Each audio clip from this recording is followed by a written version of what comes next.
जी अस्सलाम वालेकुम।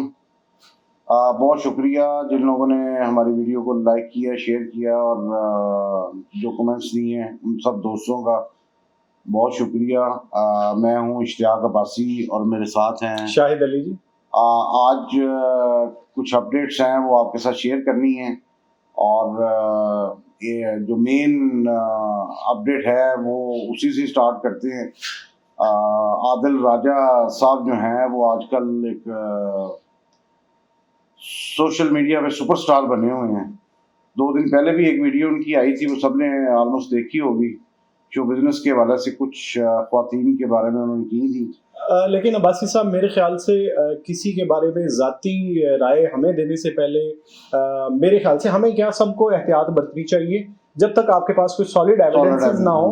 क्योंकि अगर आप देखें तो उनमें से कुछ अदाकारों, उसमें से एक अदाकारा, मैं उनका नाम भी नहीं लेना मुनासिब नहीं समझता, उन्होंने आदिल राजा को कहा है कि अगर आपने ये क्लेम इस तरह से किया है विदाउट एनी एविडेंस किया है, मैं भी बरतानवी शहरियत रखती हूँ, तो मैं इंशाल्लाह आपके पास 2-3 दिन का टाइम है, या तो आप अपने क्लेम को वैलिड करें और या फिर मैं भी बरतानिया में आपके खिलाफ हाँ बिल्कुल ऐसे ही चाराजोई करूँ। उस वीडियो में आज जिस वीडियो की बात कर रहे हैं वो आदिल राजा साहब ने किया है सैयद तस्नीम हैदर शाह साहब के साथ इंटरव्यू किया उनका, और उसमें जो इंकशाफात उन्होंने रिगार्डिंग अरशद शरीफ और बासी साहब, ये तस्लीम हैदर शाह साहब तो वो नहीं है जो पिछले नून लीग के साथ लंदन में बड़ा क्लोज थे मरियम नवाज शरीफ साहब के साथ और नवाज शरीफ साहब के साथ, और उन्होंने कुछ इंकशाफात किए थे जिसके बाद उनका एक मुकदमा भी चल रहा है। जी वही उसी मुकदमे के बारे में भी ये सारी वीडियो उसमें उन्होंने की है। और बासी साहब अपडेट क्या है आपके पास? लिंक कर रहा है।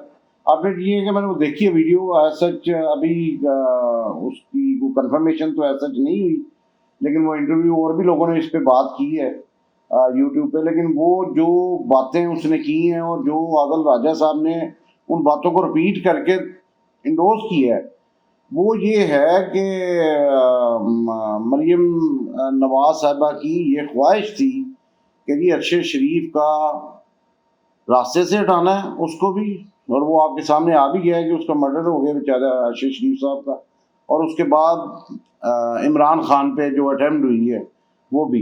लेकिन दोनों केस उसके साथ ही जुड़े हुए हैं। अरशद शरीफ साहब को रास्ते से हटाने में मरियम नवाज साहिबा का और नवाज शरीफ साहब का क्या उसमें फायदा हो सकता है? अरशद शरीफ साहब एक स्टोरी पे काम कर रहे थे जिसका लिंक सारा मरियम नवाज और शरीफ फैमिली के साथ बेसिकली वो लिंक, मतलब आप कह रहे हैं कि कोई मेगा स्टोरी थी जो ब्रेक करने वाले थे, जिसके बारे में कुछ जर्नलिस्ट ने, हमारे जो सीनियर जर्नलिस्ट हैं, उन्होंने बात भी की है, और वो मेरे ख्याल कहीं किसी के पास महफूज भी है।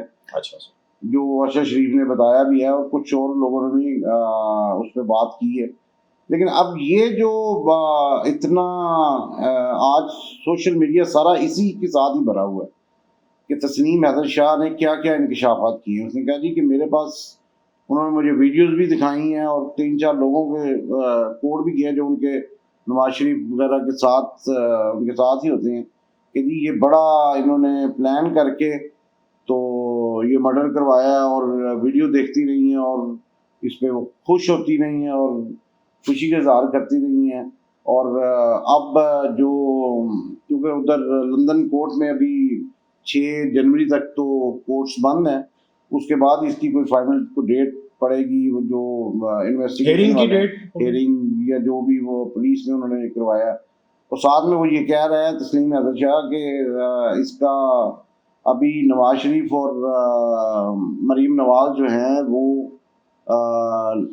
यूके से बाहर भी नहीं जा सकते। अच्छा, ये तो बड़ी ब्रेकिंग न्यूज़ है कि उनका यूके से बाहर जाने पे बैन है। फिलहाल पाबंदी जैसे हमारे ECL है वहाँ पे होगा उनका, तो वो उस पे उनको रोका हुआ है कि जी वो ट्रैवल नहीं कर सकते लंदन से बाहर या यूके से बाहर। और सेकेंडली जो मेन उसका तस्लीम हैदर ने जो बात की है कि वो कह रहा है कि जी मैंने कुछ वीडियोस उनकी इन्वेस्टिगेशन एजेंसी को दे दी हैं और कुछ अगर वो मज़ीद चाह रहे होंगे तो वो मैं मज़ीद प्रोवाइड कर दूंगा। अब ये यहाँ तक उसने कहा है कि जी मरियम नवाज के पास इनका लैपटॉप अरशद शरीफ साहब मुबैना तौर पर मरियम नाज़रीन मुबैना तौर पर अरशद शरीफ साहब का लैपटॉप मरीम नवाज साहिबा के पास और मोबाइल भी, ये दोनों चीजें उधर ही हैं। अगर वो इंटरव्यू कोई सुनना चाह रहा होगा तो अरशद राजा साहब के आदिल राजा साहब का इंटरव्यू यूट्यूब पे मौजूद है, यूट्यूब पे मौजूद है, उस पे जाकर सुन आप देख भी सकते हैं और सुन भी सकते हैं। तो ये बड़ी एक अजीब सी स्टोरी सामने आ रही है। अब देखें इसका क्या बनता है शरीफ खानदान का। इसलिए मेरा ख्याल शायद उन्होंने मरीम नवाज को फौरी तौर पे अपना मुस्लिम लीग नून का बना के तो वो चीफ ऑर्गेनाइजर बनाने का नोटिफिकेशन दिया है, कल कर दिया। वो शहबाज शरीफ साहब के नोटिफिकेशन से वो हुई है, लेकिन इसका क्या फायदा क्या हो सकता है? लेकिन भी वो ये चाह रहे होंगे ये करके तो फौरी तौर पे इनको शायद पाकिस्तान भेजा जाए ताकि ये यूके वाला ये जो केस चल रहा है इससे जरा क्लीन मिल जाए। लेकिन इतना आसान नहीं है बस साहब, ये बाहर की कवानीन बहुत सख्त हैं इन मामलात में, और वहाँ पे ये नहीं है कि अगर आप मुश्किल हो जाएगा अशरफिया में शामिल हैं या आपको बहुत बिग गन्स में शामिल हैं किसी मुल्क की, तो आप आसानी से बच सकते हैं चाहे कुछ भी कर लें। वहाँ पे ऐसा नहीं है। बहरहाल अब देखते हैं इसका वे फॉरवर्ड क्या निकलता है और क्या इसका नतीजा। अब आप बताएं शाह साहब, इकोनॉमी में क्या सिलसिले, क्या हालात चल रहे हैं, क्या मजीद इस पे जरा रोशनी डालें। अब्बासी साहब, इकोनॉमी के हवाले से मेरे पास कुछ अच्छी खबरें नहीं हैं हमारे नाजरीन के लिए। बदकिस्मती से जो ज़र मुबादला के ज़खायर पिछली हुकूमत छोड़ के गई थी, हम उम्मीद ये कर रहे थे, हमारी आवाम भी उम्मीद ये कर रही थी, और पीडीएम भी इस एजेंडा के साथ आई थी। उन्होंने महंगाई मुकाओ मार्च किया था और एजेंडा यही था कि आवाम इस वक्त महंगाई की चक्की में पिस रहे हैं और हमने आवाम को महंगाई से निकालना और मुल्क को माशी तौर पे मजीद मुस्तहकम करना है। लेकिन यहाँ पे तो उल्टी गंगा बह रही है, इन्होंने तो तबाही कर दी, उल्टा तबाही कर दिया। बस साहब, इस वक्त एक निजी चैनल की रिपोर्ट के मुताबिक हमारे मुल्क में ज़र मुबादला के ज़खायर 5.8 अरब डॉलर रह गए हैं, और उसके बाद अगले एक हफ्ते के अंदर हमें दुबई के कुछ कमर्शियल बैंक्स को 1 अरब डॉलर वापिस भी करना है, यानी लोन वापस। अच्छा, जिसका मतलब ये है कि हमारे जो ज़र मुबादला के ज़खायर हैं वो 5 अरब डॉलर से भी नीचे चले जाएंगे, और ये बहुत एक आगाहानी सूरत हाल है। इनमें से तो आप लोन वापस नहीं कर सकते। ये तो ऑलरेडी चाइना के हैं, सऊदीया के पैसे आपके पास पड़े हुए, तो ये किस तरह सिलसिला होगा? बासी साहब, इस तमाम तर सूरत हाल से निकलने के लिए हमें IMF के प्रोग्राम की शदीद ज़रूरत है, लेकिन IMF की भी कुछ शराइत हैं जो प्रोग्राम को कंटिन्यू करने के लिए IMF भी अपना दबाव डाल रहा है कि उन शराइत को हमें मानना पड़ेगा। उसमें से मानना ही पड़ेगा, उसमें जाना ही पड़ेगा। कल हमाद अजहर ने भी प्रेस कॉन्फ्रेंस की है और उसने भी क्लियर कहा कि IMF के बगैर हमारा गुजारा नहीं है, हमें जाना ही पड़ना है। कोई भी गवर्नमेंट हो, इसको भी जाना पड़ना है, या आने वाली या जो भी निगरान सेटअप बनता है उसको भी इनमें से जाना पड़ेगा। बासी साहब, IMF इस वक्त ये चाह रही है, जो पहली उसकी शर्त है वो तो ये है, डिमांड जो है वो शर्त नहीं कहेंगे, जो डिमांड है वो ये है कि हुकूमत इस वक्त डॉलर को करेंसी मार्केट पर छोड़ दे और उसको उसकी नेचुरल फ्लो के साथ चलने दे, जो कि बहुत ही एक मुश्किल सूरत हाल होगी, क्योंकि उस वक्त जो डॉलर की सूरत हाल मार्केट में अवेलेबल नहीं है, मैसर नहीं है। महंगे दामों पे जो गवर्नमेंट की प्राइस है उससे भी ज्यादा कीमत पे इस वक्त डॉलर मार्केट में मैसर नहीं है। तो अगर हम डॉलर को फ्री, गवर्नमेंट ने जो रेट तयन किया हुआ है उसके अलावा उसको फ्री मार्केट पे छोड़ दिया जाए तो डॉलर खुदा न खास्ता 280 से 300 तक जा सकता है, जो कि बहुत बुरी एक सूरत हाल होगी। इसके अलावा IMF ये चाह रही है कि बिजली और तेल की कीमतों में मजीद इजाफा किया जाए। तो आगे इतना तो हम भाई साहब मुझे बताएं, ये आवाम जो कि एक चक्की में, एक महंगाई की चक्की में बुरी तरह पिस चुकी है। आप बिजली की कीमतें पिछले 6 माह में 7 माह में देख लें कितनी बढ़ गई हैं, और बाकी अशिया में जो इजाफा हुआ है, तो उस सूरत हाल में ये बहुत एक मुश्किल फैसला है, और इसके ऊपर आवाम के ऊपर, जो गरीब आवाम है उसके ऊपर बहुत ज्यादा इसका बोझ पड़ेगा।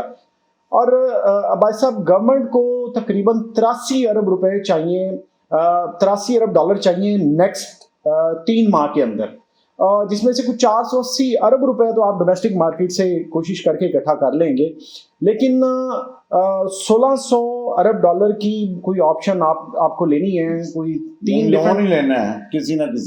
डिफरेंट ऑप्शन है जो जेरे गौर है कि 1600 अरब रुपए जनवरी के महीने में कहीं ना कहीं से आपने इकट्ठा कर लेना है। और अगर हम बात करें तो कोशिश की जा रही है कि गवर्नमेंट के एक्सपेंसेस को वो कम किया जाए, उसको डिक्रीज किया जाए, और टैक्स के हवाले से बस आप देखें तो टैक्स कलेक्शन जो है उसकी प्रोग्रेस भी दिसंबर के महीने में खसूसन, और ये पिछली पूरी शशमाई में कोई अच्छी नहीं रही। बिल्कुल ऐसा। दिसंबर के माह का जो टारगेट था एफबीआर का वो 965 अरब रुपए था, जिसके अगेंस्ट 740 अरब रुपए इकट्ठा हुआ। तो 225 अरब रुपए आपका दिसंबर के माह में शॉर्टफॉल आया है। ऐसा ही। और अगर भाई साहब अगर हम बात करें पिछले 6 माह की, तो पिछले 6 माह का गवर्नमेंट का जो एफबीआर का टारगेट है वो 3646 अरब रुपए था, जिसके अगेंस्ट 3428 अरब रुपए इकट्ठे हुए हैं। उसमें भी 218 अरब रुपए आप शॉर्टफॉल पे। और अगर महंगाई की सूरत देखें तो जो महंगाई पहले कम थी, अब वो इस वक्त दिसंबर में 24.4% पे आ तबाही कर दी है महंगाई की, तो तबाही। और ये अभी यहाँ पे रुकने का नाम नहीं ले रही। ये हम खुदा ना खास्ता बहुत बुरी सूरत की तरफ बढ़ रहे हैं। अब आप देखें पिछले 7 सालों में जो मुल्क डिफॉल्ट कर गए हैं, उनकी इकोनॉमी की सूरत बहुत बुरी तरह अभी भी वो उससे रिकवर नहीं कर पाए। रिसेंट एग्जांपल अब उस मुल्कों में ग्रीस है, अर्जेंटीना है, घाना है और ज़ैम्बिया है और श्रीलंका की अभी रिसेंट मिसाल है वो आपके सामने मौजूद है। तो अब्बासी साहब, ये थी आज तक की अपडेट हमारे नाजरीन के लिए। अगर आपको हमारी वीडियो पसंद आई है तो अपनी कमेंट्स का राय का इजहार ज़रूर करें, लाइक करें, हमारे चैनल को सब्सक्राइब करें, ताकि आने वाले दिनों में हम आपके लिए मज़ीद खबरें लेके आ सकें। इश्तियाक अब्बासी और शाहिद अली की तरफ से आपको बहुत बहुत शुक्रिया। अल्लाह हाफिज़।